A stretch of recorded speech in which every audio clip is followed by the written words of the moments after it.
What's up, Sports Wars? It's Jeremy coming to you with another video, and today we're going to talk about college football.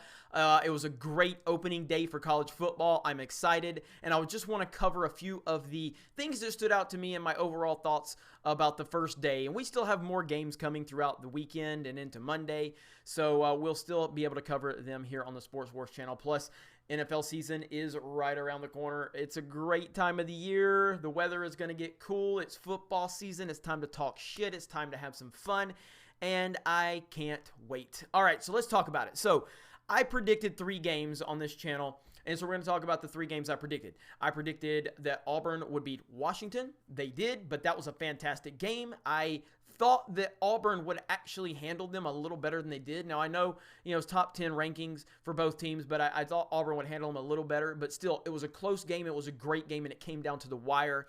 And I don't think either team walked away looking bad. Obviously, Auburn got out with a close win, but Washington has nothing to be ashamed about. They're not going to fall very far. I think they may fall maybe right outside the top 10, maybe.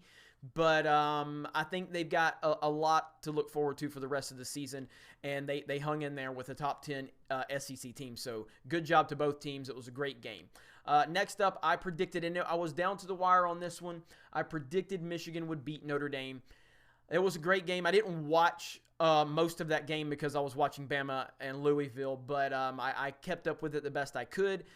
Notre Dame came out and really kind of took control of the game in the beginning, and then Michigan slowly kind of crept back into it. I mean, ultimately they lost with the fumble within the last 2 minutes, I think. This is not good for Harbaugh. He's 8-8, in his last, I think it's 8-8 in his last 16 games. That's not good. The media really wants to anoint Harbaugh as the greatest coach in the history of existence for some reason. I don't know why, but I like Jim Harbaugh. I've always liked Jim Harbaugh. I thought I definitely had higher expectations for him when he came to Michigan. I can't, what are we in, his 4th year, I believe now? And he's going to have to figure this out. Man, this is not good. This is not a good look at all. And he's got a lot of pressure on him to perform at a high level the remainder of this season. And if he doesn't, I think there's going to be, I think there's already going to be some discussion about potentially this could be his last year. If he loses 3 or 4 games this year, that's going to be a problem. He's got Ohio State and a few other Big Ten teams that are going to be tough. So it's going to be a problem for Harbaugh. He's getting paid a lot of money, and they have not produced. So we'll see what happens. Penn State almost lost to Appalachian State. Penn State is not good. I think Penn State is very overrated. They were ranked number 10 in the country. I think they're extremely overrated. I've always thought they were overrated. I thought they were overrated last year. I don't believe in Penn State. Now, do they have their moments? Absolutely.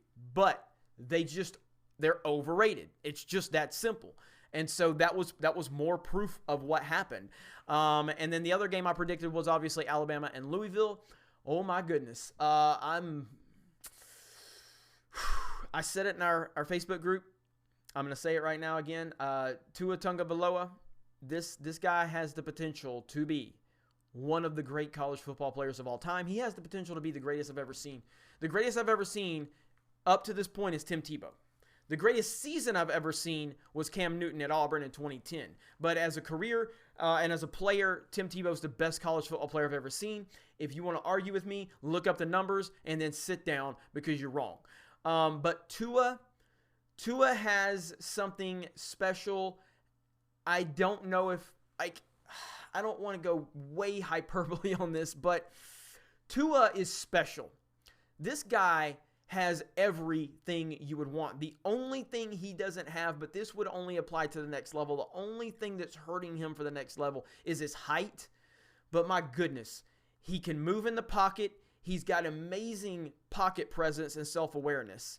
He's got a great arm, great accuracy. He's got amazing leadership intangibles. He's got a good head on his shoulders. He can read defenses. He can find receivers when plays are breaking down. This guy is special. He's very special.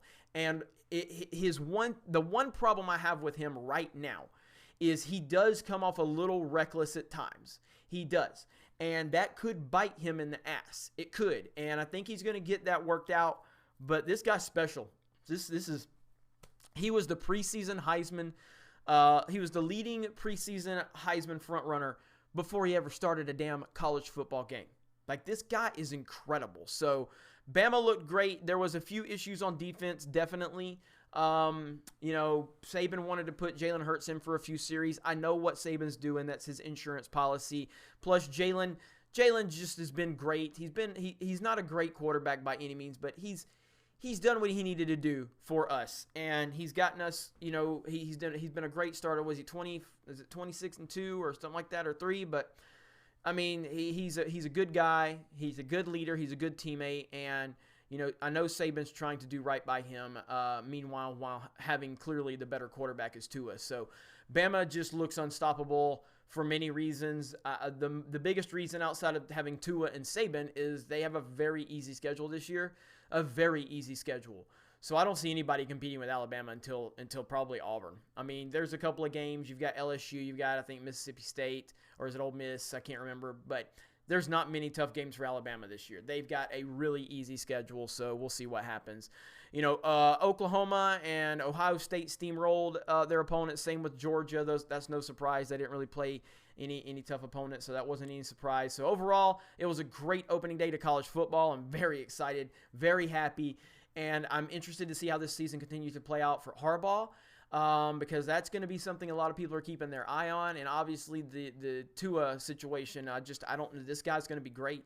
He's going to be great, and I can't wait to watch him the remainder of the year. So other than that, we got a lot more sports coverage here on the Sports Wars channel coming up. So you guys have a great day, and we will talk to you later.